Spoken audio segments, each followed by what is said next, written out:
నమస్తే. ప్రస్తుతం మనం హైదరాబాద్లోని ఓ పెట్రోల్ బంక్ దగ్గర ఉన్నాము. గత 10 రోజులలో పెట్రోల్ ధరలు 3 సార్లు పెరిగినాయి. దాదాపు రూ. 107 ఉన్నటువంటి పెట్రోల్ ఆల్మోస్ట్ రూ. 112, అంటే రూ. 5 మేరకు పెరిగింది. ఇక డీజిల్ రూ. 100 దాకా అయినటువంటి పరిస్థితి. సో సామాన్యులు పెరిగినటువంటి పెట్రోల్ డీజిల్ రేట్లతోటి అల్లాడిపోతున్నటువంటి పరిస్థితి. ఓవైపు ధరల పెంపు, మరోవైపు పెట్రోల్ బంకులను కూడా ఖాళీగా కనబడుతున్నటువంటి పరిస్థితి మనకు కనిపిస్తుంది. సో చమురు సంబంధించినటువంటి ఏవైతే కంపెనీలు ఉన్నాయో మాకు గిట్టుబాటు జరగట్లేదు. మరోవైపు యుద్ధ నేపథ్యంలో ఇరాన్ ఇజ్రాయెల్ యుద్ధ వాతావరణం ఉన్నటువంటి పరిస్థితుల్లో మాకు ధరలు పెంచుకోవాల్సిన అవసరం ఉందంటూ చెప్తా ఉన్నాయి. ఇవాళ ఉదయం మరొక 87 పైసలు పెట్రోల్ మీద, 91 పైసలు డీజిల్ మీద పెరిగినటువంటి పరిస్థితి, అది అమల్లో కూడా వచ్చింది. సో ఒకసారి మనం పెట్రోల్ బంకులో కూడా చూస్తే సామాన్యులంతా కూడా మరి వచ్చే 10-15 వేల జీతాలతో మేము ఎలా జీవనాన్ని కొనసాగించాలంటూ కూడా ఆవేదన వ్యక్తం చేస్తున్నటువంటి పరిస్థితి మనకు కనిపిస్తుంది. ప్రస్తుతం మనం ఏ పెట్రోల్ బంక్ దగ్గరికి వెళ్ళినా కూడా కొంత గతంలో ఉన్నటువంటి రద్దీ మనకు కనిపించట్లేదు. అంతకంటే చాలా ప్రశాంతమైనటువంటి వాతావరణంలోనే ఉన్నటువంటి పరిస్థితి మనకు కనిపిస్తుంది. అంటే పూర్తిగా పెట్రోల్ బంకులకు సంబంధించి సో కొంత వాహనదారులు కూడా వాళ్ళతో కూడా మాట్లాడేట్టు ప్రయత్నం చేద్దాం. ధరలు 150 దాకా పోతుందని కూడా కొంత సోషల్ మీడియాలో చర్చ జరుగుతున్నది. సో పెరిగినా పర్లేదా, ఓకే, ఏమైనా ఇబ్బంది ఉందా? పెరగకూడదు సార్, నార్మల్ పీపుల్కి ఉపయోగం కావాలి కదా, నార్మల్ రేట్స్లోనే ఉండాలి. ఎంత ఎంత కొట్టిస్తారు జనరల్గా మీ బండిలో ఎంత పెట్రోల్ పోయిస్తారు? 10 లీటర్స్ వరకు పోయిస్తాను. 10 లీటర్స్. పెరిగినాక ఏమైనా ఇబ్బంది అనిపిస్తుందా? ఏమైనా ఆర్థిక భారం పడుతుందా మీద? అనుకున్న దానికన్నా బడ్జెట్ ఎక్కువైనప్పుడు ఎఫెక్ట్ పడుతుంది కదా. Yes sir. అన్న ఏం చెప్తారు? పెట్రోల్ ధరలు పెరుగుతున్నాయి రోజు కింద.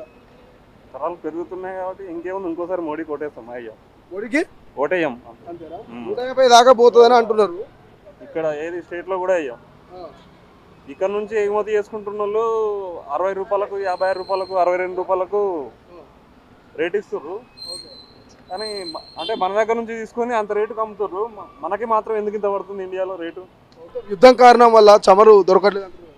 అంతా దొబ్బ తినుడు అంతే, ఏది లేదు. మోడీగా బంగారం కొనొద్దు, నిత్యావసర సరుకులు తగ్గించాలి. వీటిని ఏమైనా కామెంట్ చేస్తారా? వీటి గురించి ఎందుకు వస్తుంది టాపిక్? అసలు దేశంలో ఏం జరుగుతుంది, అభివృద్ధి గురించి ఎవరు ఏం మాట్లాడట్లేదు. అసలు యుద్ధం రావాల్సిన పరిస్థితి ఏముంది? ఆ కంట్రీస్ మధ్యలో అసలు సంబంధాలు ఏం మెయింటైన్ చేస్తుర్రు? ఆ పరిస్థితి ఎందుకే ఏర్పడ్డది? ఆ నాయకత్వం అనేది సరిగా లేకపోవడం వల్లనే కదా. మనం ఫోకస్ చేయాల్సిన అంశాలు ఏంటి, చేస్తున్న అంశాలు ఏంటి? పెట్రోల్ లీటర్ బాగా పెంచేస్తున్నారు, మాకు చాలా ఇబ్బంది అవుతుంది. ఇప్పుడు పెట్రోల్ వెహికల్స్ వాడుతున్నాం, 3 వెహికల్స్ ఉన్నాయి. ఇప్పుడు ఎప్పటికంటే ఇప్పుడు ఏంటంటే తక్కువ చేసే పెట్రోల్ ప్రైస్ బాగుంటుంది. ఇంతకుముందు కాంగ్రెస్ ఉన్నప్పుడు 70 రూపీస్ ఉండే ఆ ప్రైస్ ఉంటే ఇప్పుడు మనకు బాగుంటుంది. తగ్గేయాలి ప్రైస్. ఇంకా మనకి ఏంటంటే గవర్నమెంట్ వచ్చేసి చేంజ్ అవ్వాలి. ఇప్పుడు గవర్నమెంట్ 150 రూపాయల దాకా కూడా పెట్రోల్ రేట్ పోతుంది అంటున్నారు. సో అంటే నిజం పెరిగే అవకాశం కనిపిస్తుందా? పెరిగే అవకాశం అంటే ఈ ప్రభుత్వం ఉంటే కంపల్సరీ పెరుగుతాయి. ప్రభుత్వం అనేది చేంజ్ అవ్వాలి. చేంజ్ అవుతేనే మనకు. ఏ ప్రభుత్వం వస్తే పెట్రోల్ రేట్ తగ్గుతుంది? ఇప్పుడైతే కాంగ్రెస్ ఉంది, ఇప్పుడు నాకు నడుస్తుంది. ఇప్పుడు తెలంగాణ వస్తే, టీఆర్ఎస్ వస్తే మంచిగా ఉంటుంది అన్నమాట. పెట్రోల్ ప్రైస్ కూడా తక్కువ వచ్చే ఛాన్సెస్ ఉన్నాయి. మనకు ఎలక్ట్రికల్ వెహికల్ వాడవచ్చు కదా ఈ పెట్రోల్ కంటే. ఎలక్ట్రికల్ వెహికల్స్ ఏంటంటే మనకు అది సేఫ్ కాదంటున్నారు చాలామంది. ఛార్జింగ్ చాలా పీలడం కానీ ఇలాంటివి జరుగుతున్నాయి. దాని గురించి ఏంటంటే మనకు సేఫ్ కాదు. ఇంకా ఏంటంటే మనకు ఎక్కడంటే అక్కడ సడన్గా హ్యాండ్ ఇచ్చేస్తున్నాయి వెహికల్స్. అవి ఇవైతే పెట్రోల్ పోసుకొని మనం ఇమీడియట్గా వెళ్ళిపోవచ్చు కదా. సేఫ్ కాదు మాకు పెట్రోల్ ఎలక్ట్రిక్ వెహికల్స్ అంటే. గత 10 రోజుల నుంచి దాదాపు 3 సార్లు పెరిగినట్టున్నది. రూ. 5 పెరిగింది. సో ఏమనిపిస్తుంది? ఇబ్బంది అనిపిస్తుందా? గతంలో 107 ఉండే, ఇప్పుడు 112 రూపాయలు అయింది. ఇబ్బంది అంటే ఇప్పుడు వార్స్ బయట అవుతున్నాయి. దాని గురించి వాళ్ళు కలిపి మన పెట్రోల్ ప్రైస్ పెంచేస్తున్నారు. దానికి మన ప్రాబ్లం అవుతున్నాయి బాగా. పబ్లిక్ బైకర్ కూడా ఉన్నారు. ఏం చెప్తారు? పెట్రోల్ రేటు ఈ 10 రోజులలో దాదాపు 3 సార్లు పెరిగింది. జనాలు ఏంటంటే ఆఫ్టర్ ఎలక్షన్స్ పెరుగుతుందని అంటే కొంచెం అయితే డిసైడ్ అయ్యారు. 5 రాష్ట్రాల ఎలక్షన్ తర్వాత పెరుగుతుందనే ఒక మెంటల్గా అయితే డిసైడ్ అయ్యారు.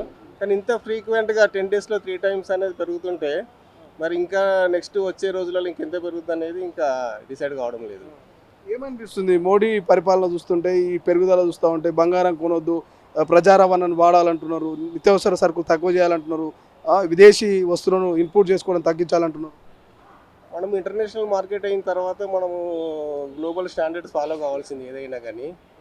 సో ఇదేంటంటే ఇప్పుడు ఈవీ వెహికల్స్ ఒకటి ఎంకరేజ్ చేయలేదు, మధ్యలో గ్యాప్ వచ్చింది. సోలార్ పవర్ కొన్ని ప్రాజెక్ట్స్ అన్నీ ఆపేశారు. ఎక్సెస్ పవర్ అయింది అనేసి మీకు తెలిసి ఉంటుంది. 5 years నుంచి కూడా ఇంకా ట్యాక్స్ ఇన్సెంటివ్స్ అన్న ఆపేశారు. అంతకుముందు సోలార్ కానీ విండ్ కానీ మన ట్యాక్స్ ఇన్సెంటివ్ ఇచ్చేవాళ్ళు ఇన్వెస్టర్స్కి, అవన్నీ ఆపేశారు. సో అవన్నీ ఎంకరేజ్ చేస్తూ ఈవీ వెహికల్స్ ఎంకరేజ్ చేస్తే కొంతవరకు మన ఫారెన్ కరెన్సీ సేవ్ అవుతుంది. ఇంకా గోల్డ్ అంటారా, గోల్డ్ అనేది మినిమం కొన్ని మన ఫంక్షన్స్లో ఇది ట్రెడిషన్, ఇన్వెస్ట్మెంట్ పరంగా అది ఆపొచ్చు, కానీ నెసెసరీ కొన్ని మనకు ఇప్పుడు పెళ్లి సీజన్స్ వస్తాయి మళ్ళీ, సో అప్పుడు కంపల్సరీ కొంత బై చేస్తారు. అది ఆపడానికి లేదు, గవర్నమెంట్ కూడా ఆబ్జెక్ట్ చేయకూడదు.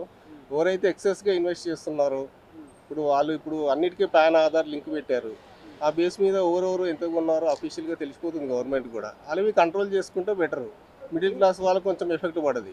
కాంగ్రెస్ 150 దాకా పోయే అవకాశం ఉంది, ఇంకో 30-40 రూపాయలు పెరిగే అవకాశం ఉందని కామెంట్ చేస్తున్నారు. నిజంగా ఒకవేళ 150 రూపాయలు లీటర్ పెట్రోల్ అయితే పరిస్థితి ఏంటంటారు, సామాన్యుడు బతుకుతారంటారా?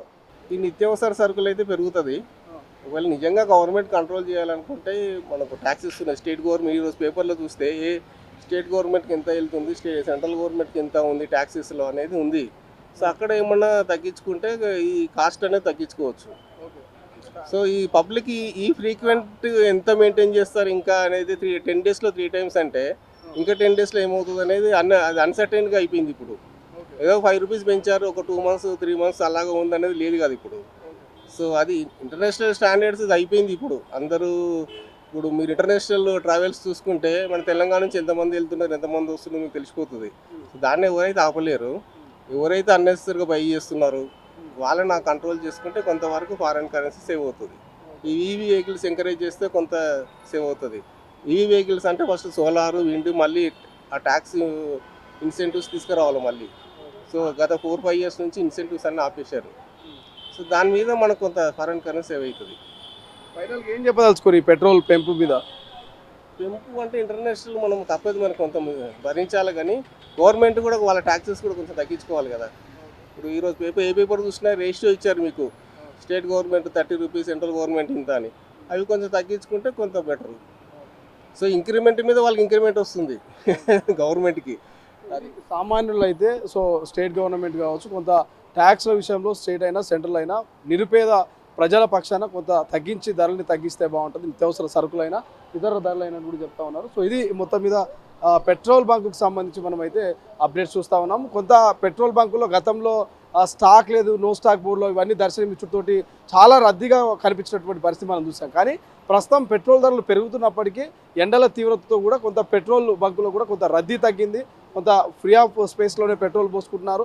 పెరుగుతున్న పెట్రోల్ రేట్ల పట్ల కూడా కొంత ఎవరైతే వాహనదారులు ఉంటారో వాళ్ళకి అలవాటుగా మారిపోయినటువంటి పరిస్థితి. గతంలో పెట్రోల్ ధరలు పెరిగితే రోడ్లపైకి వచ్చి నిరసనలు ధర్నాలు చేసినటువంటి పరిస్థితి మనం చూస్తాం. కానీ 10 రోజుల వ్యవధిలో 3 సార్లు పెట్రోల్ రేటు పెరిగినా, 5 రూపాయలు పెరిగినా కూడా సామాన్యుడు కూడా రోడ్డు మీదకి వచ్చే పరిస్థితి కనపడట్లేదు. ఎక్కడ ధర్నాలు నిరసనలు తెలియజేసేటువంటి పరిస్థితి కనిపించట్లేదు. సో అలవాటుగా మారిపోయింది. యుద్ధం నేపథ్యంలో చమురుకు కొంత కొరత ఉన్నది. సో అదో కారణం చేత మరి తప్పని పరిస్థితి కాబట్టి సో ఎలక్ట్రికల్ వెహికల్ కొంటే కూడా బాగుంటుందంటూ కొంత సామాన్యులు మరి సమర్థిస్తున్నటువంటి పరిస్థితి అయితే మనకు కనిపిస్తుంది. సో ఇది మొత్తం మీద పెట్రోల్ రేట్ల మీద సామాన్యుల రియాక్షన్. కెమెరా పర్సన్ అజయ్తో శ్రీశైలం, తొలి వెలుగు, హైదరాబాద్.